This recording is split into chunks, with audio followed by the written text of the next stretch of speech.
Hello there, folks. How's everything going these days?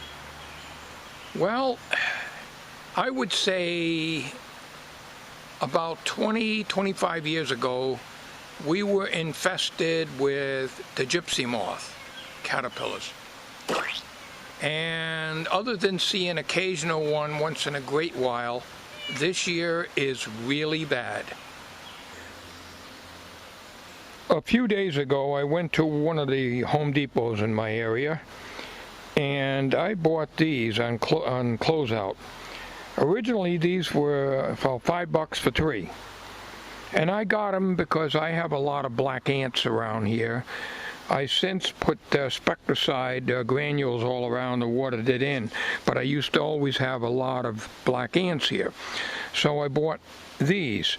Well, a few days ago, they had these on closeout for $1.88 for 3 of them.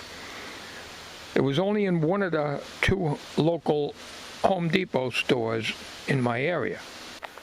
So I bought a total of 3 of them, and because of all the caterpillars,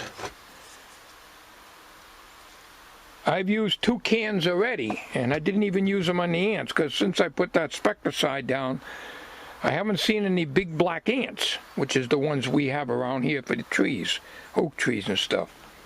But as you can see, I've got another one.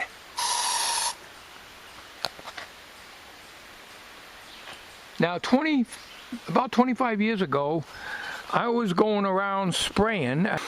I was killing them on the trees, and I even went to the extreme of using 7, mix up 7.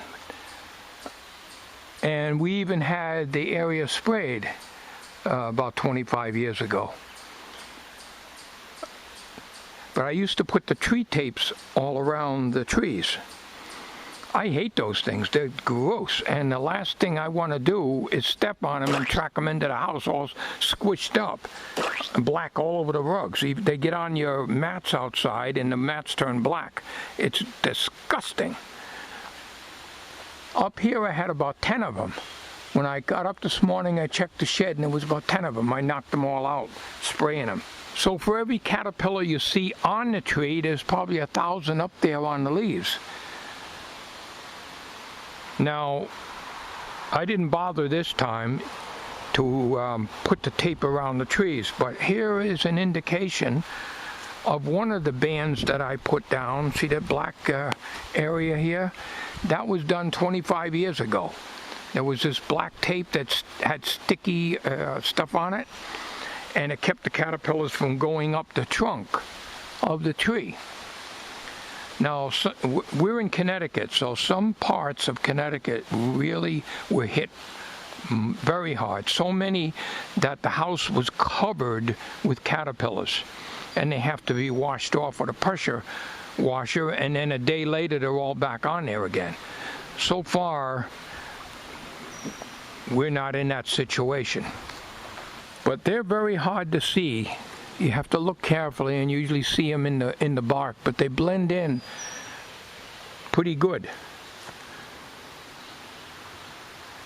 And whenever I see them, I'll just give them a quick little spray with this, just to knock them out, knock them down, and kill them. The birds don't seem to bother eating them. Here is one here that I hit earlier.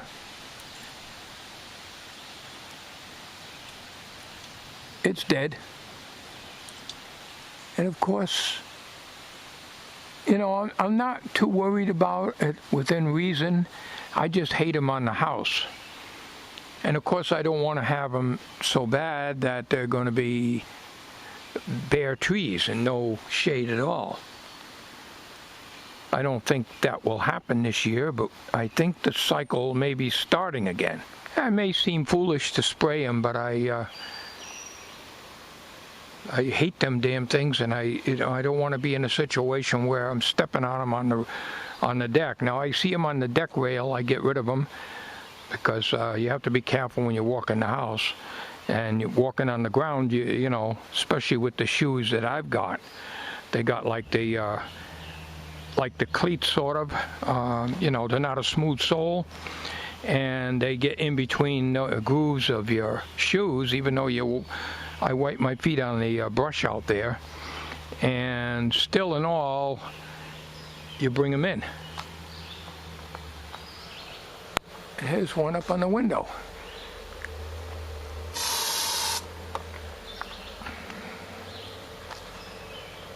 He just got hit. He's gonna crap out. They are gross. I'm telling you, they are gross.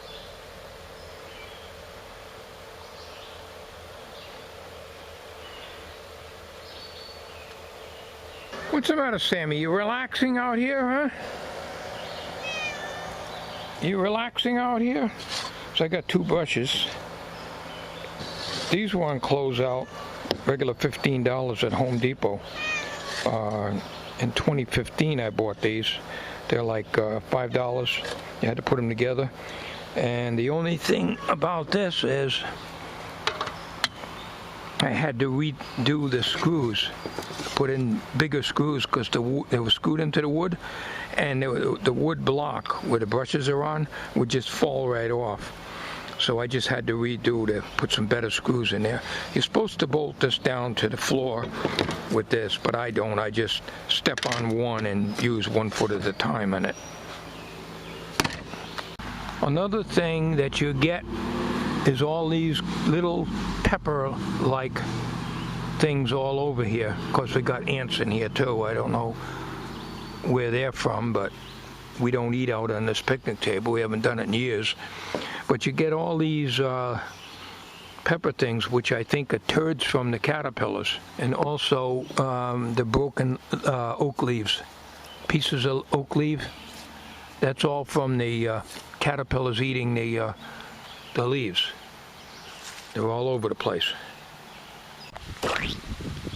I just went over this shed 5 minutes ago.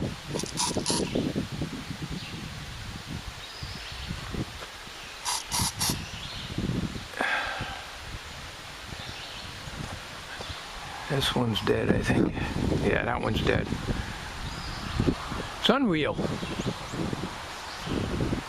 Naturally, I could be out here all day and all year, for that matter, trying to kill them like that, but it's just the obvious ones I see, and try to keep as many off the house and shed as I can, and off of our areas where, like the deck railings and the walkways and stuff like that.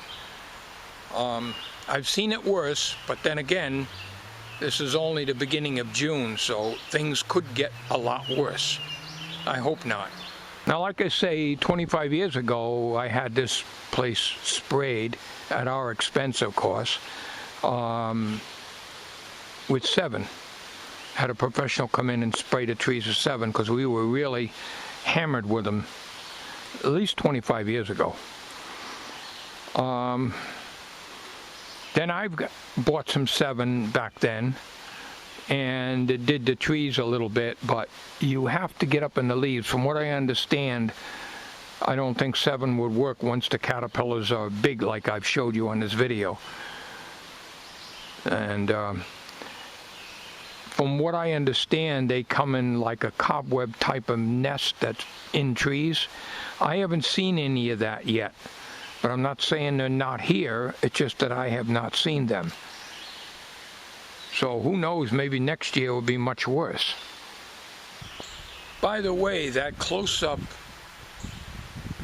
picture of the caterpillar at the beginning of this video was done with the $5 Kodak Z Easy Share Z740, I believe it is.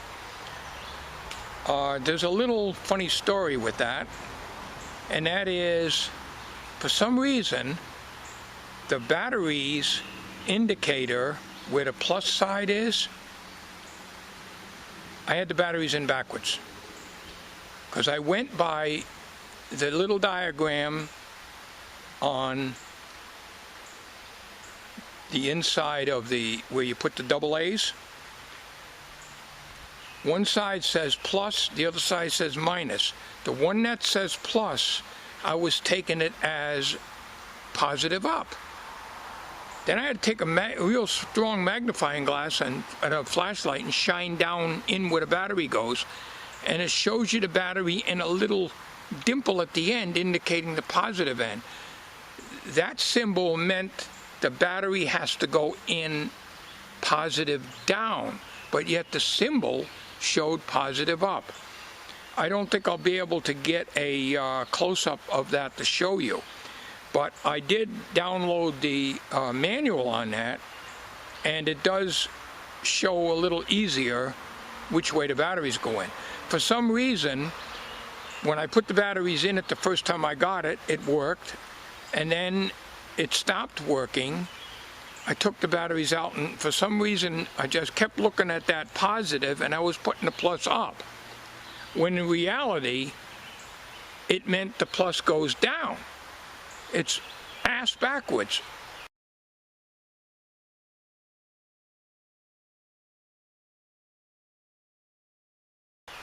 So what I'm going to do on that is I'm going to take and put a red dot representing the positive going up. So in other words, the symbol inside is wrong. It's showing the positive going up when actually that's the minus that's supposed to be sitting there, and the positive goes down.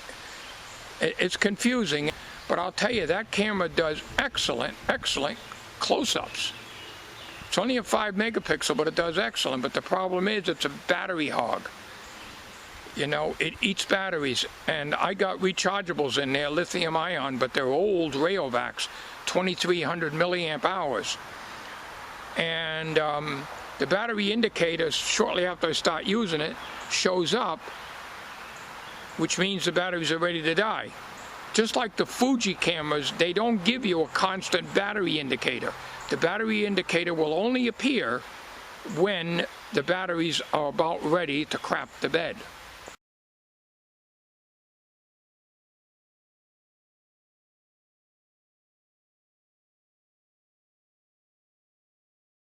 So since I got the batteries in the correct way, every time I turn the camera on, it works fine.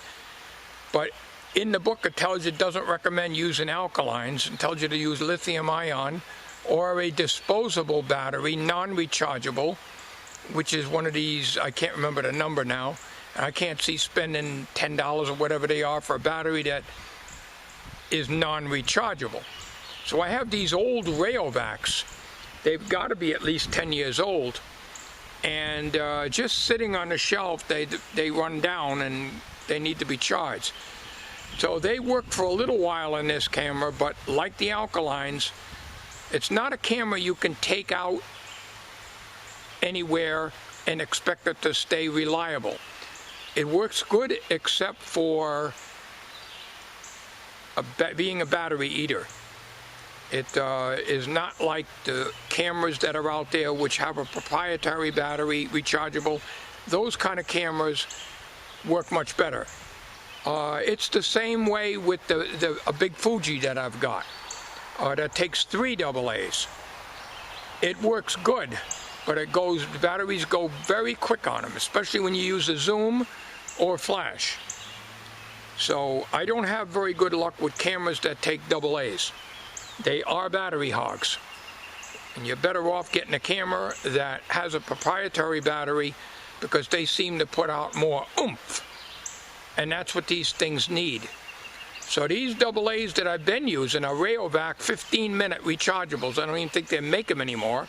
I've got about 6 or 8 of them and the charger for them. But they're 2300 milliamp hours. I don't know if they make anything stronger than that. But you got to remember, these type of batteries, as I recall, are only 1.2 volts, not 1.5. So you got a reduction in voltage even though you have the current. The camera takes a lot of current, and that's why AA alkalines do not hold up. But you got the voltage, but you don't have the current capabilities. The camera requires a lot of current off of regular alkaline AA's. But it was only $5, but I'm amazed at the pictures. It's excellent on flash in the house, no good without a flash. like this Kodak I'm using, I can use this in existing light, and the photos, snapshots are pretty good, and the videos are pretty good. Not great, but not bad. I think I've talked enough.